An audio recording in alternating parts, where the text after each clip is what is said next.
پر ایک اعتراض یہ بھی ہوتا ہے کہ شیعہ دیر سے روزہ افطار کرتے ہیں، تو آئیے دیکھتے ہیں کہ قرآن حکیم میں اللہ سبحانہ و تعالیٰ نے روزہ افطار کرنے کا کیا وقت بتایا ہے۔ سورہ بقرہ کی آیت 187 میں ارشاد باری تعالیٰ ہے ثم اتموا الصیام الی اللیل، اور روزہ مکمل کرو رات ہونے تک، یعنی جب رات کا اندھیرا چھا جائے، جب رات داخل ہو جائے اس وقت روزہ افطار کرنا ہے۔ یعنی روزہ مکمل ہونے کا تعلق سورج ڈوبنے سن سیٹ سے نہیں ہے بلکہ رات کا اندھیرا ہونے سے ہے، اور دنیا کی کوئی سائنس اور کوئی عقل یہ ثابت نہیں کرتی کہ فقط سورج ڈوبنے پر رات کا اندھیرا ہو جاتا ہے۔ اب یہ لیل کون سا وقت ہے جس کو قرآن بیان کر رہا ہے؟ یہ بہت اہم مسئلہ ہے، کیونکہ اگر قرآن کے بتائے ہوئے وقت سے پہلے آپ نے روزہ کھولا تو یاد رکھیے روزہ باطل ہو جائے گا۔ آج تو آپ کے پاس ایسے معتبر ذرائع موجود ہیں کہ جس سے آپ کو افطار کا صحیح وقت معلوم ہو جاتا ہے، لیکن لیل کو پہچاننے کا کرائٹیریا یہ ہے کہ جب سورج مغرب میں ڈوبتا ہے تو اس وقت مشرق کی طرف آپ دیکھیں کہ ریڈنس نظر آتی ہے، اور مشرق کی طرف پیدا ہونے والی یہ سرخی جب انسان کے اوپر سر سے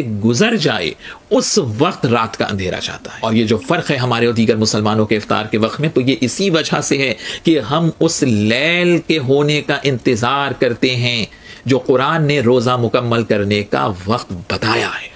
یہ بھی یاد رکھیے کہ جو روزہ افطار کرنے کا وقت ہے یہی مغرب کا بھی اول وقت ہے۔ قرآن نے جہاں اوقات نماز کا ذکر کیا ہے وہاں نماز مغرب کے لیے بھی لیل ہی کا کانسیپٹ دیا ہے۔ سورہ مبارکہ ہود کی آیت 114 میں ارشاد باری تعالیٰ ہے وَأَقِمِ الصَّلَاةَ طَرَفَيِ النَّهَارِ وَزُلَفًا مِنَ اللَّيْلِ، اور نماز کو قائم کرو دن کے دونوں سروں پر اور رات کا اندھیرا ہونے کے بعد۔ یہ جو وَزُلَفًا مِنَ اللَّيْلِ ہے یہ مغرب کی نماز کا وقت ہے۔ تو اب مغرب کی نماز کا وقت اور افطار کا وقت یہ دو الگ الگ وقت نہیں ہیں، یہ ذہن میں رکھنے کی ضرورت ہے۔ یعنی اول مغرب کا وقت بھی رات کا داخل ہونا ہے اور افطار کا وقت بھی یہی ہے کہ جب رات کا اندھیرا چھا جائے، اور ان دونوں کو قرآن نے لفظ لیل سے بیان کیا ہے۔ افطار کے وقت کا ذکر سورہ بقرہ کی آیت 187 میں ہے، اور وقت اول نماز مغرب کا ذکر سورہ ہود کی آیت 114 کے اندر موجود ہے۔ اب نماز مغرب اور افطار دونوں کا جب وقت ایک ہی ہے تو اب پہلے کون سا کام کریں؟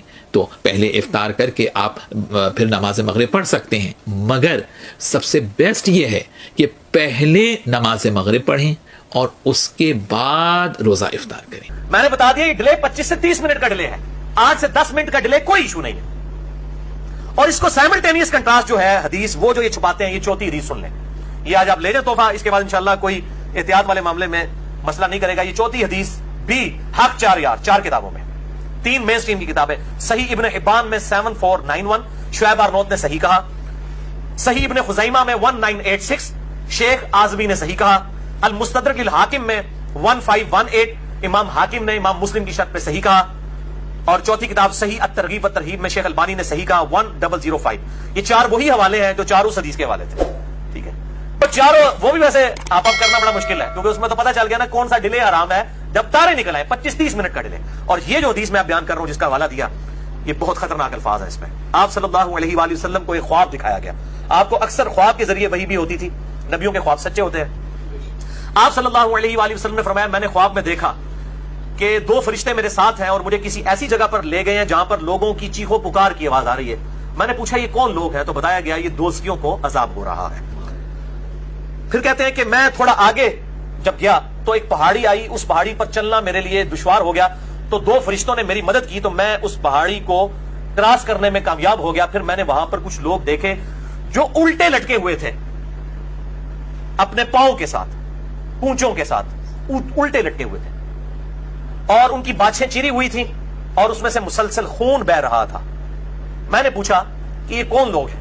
تو بتایا گیا یہ وہ لوگ ہیں جو وقت سے پہلے روزہ افطار کر لیا کرتے تھے، افطار میں اتنی جلدی کرتے تھے کہ ابھی ٹائم نہیں ہوا ہوتا تھا اور وہ افطاری کر لیتے تھے۔ اب یہ ہم پوچھتے ہیں یہ لوگ کون ہیں؟ اہل تشیع تو نہیں ہو سکتے، وہ تو ڈیلے ہیں، ان کے پاس آپ نے ڈیلے والا چھاپ لگا دی، فتوا لگا دیا، جو میں نے فتوا آج اتار دیا ان سے، اور ایک سنی منصف مزاج منہج والے شخص کی طرف سے یہ الحمدللہ دلائل سامنے آئے ہیں، یہ کسی شیعہ عالم کی طرف سے نہیں۔ ان پہ جو چھاپ لگائی ہوئی تھی وہ تو 25-30 منٹ والی ہے، وہ تو 8-10 منٹ کا ڈیلے کرتے ہیں، 3 منٹ کا تو حنفیوں کا بھی کیلنڈر احتیاط کے ساتھ ہوتا ہی ہے۔ اچھا یہ جو جلدی افطار کر رہے ہیں شیعہ تو نہیں ہو سکتے، اہل سنت میں سے بھی حنفی نہیں ہو سکتے، ان کے تو 3 منٹ احتیاط کے ساتھ ہے، پیچھے کون بات جاتا ہے؟ ہم یہ پوچھتے ہیں یہ کون لوگ ہیں جو روزہ جلدی افطار کرنے کی وجہ سے جن کو قیامت والے دن عذاب ہوگا؟ ایٹ لیسٹ اس عذاب کا شکار وہ لوگ نہیں ہوں گے جو روزہ کھولنے میں ڈیلے کرتے ہیں 5 منٹ یا 10 منٹ کا۔ 25-30 منٹ والا تو معاملہ لگا ہے، اس میں بھی کہا ہے کہ سنت سے محرومی ہے، اس کی عذاب کی کوئی حدیث نہیں آئی ہے. اس کے اوپر عذاب کی حدیث آئی ہے کہ جو جلدی افطار کرتے ہیں ان کو الٹا لٹکا کے عذاب دیا گیا، ان کی بانچیں چری ہوئی ہیں. ہم یہ اب علماء سے ہی پوچھتے ہیں، علماء سے پوچھ کے چلتے ہیں کہ یہ ہمیں بتائیں یہ لوگ کون ہوں گے، یہ کس فرقے سے ہوں گے. میں جس طرح کے رواج ہے کہ جیسے ہی مغرب کی اذان مؤذن دیتا ہے تو سب کے ہاتھ جو ہے وہ کھجور کی طرف، شربت کی طرف اور سموسوں اور چاٹ کی طرف بڑھ جاتے ہیں. تو کیا افطاری کا وقت یہ مغرب کی اذان کا وقت ہے کہ جیسے ہی مؤذن نے مغرب کی اذان دی افطاری کر لینا چاہیے، یا اس کا وقت قرآن مجید نے رات کا وقت بیان کیا ہے؟ کون سا وقت ہے؟ اہل سنت کے ہاں سورج کے غروب ہوتے ہی رات شروع ہو جاتی ہے، اس لیے جیسے ہی مغرب کا وقت داخل ہوتا ہے تو یہ کہا گیا ہے کہ آپ روزہ افطار کر لیں. ہر چیز روشن ہے، دکھ رہی ہے، اور ہمارے ہاں یہ کہتے ہیں کہ جناب اس ٹائم پہ افطاری کر لیں. اب اس صورت کے اندر جو آج تو اس پہ امت مسلمہ کا ایک بڑا طبقہ اس پر عمل کر رہا ہے. صحیح عمل کیا ہے؟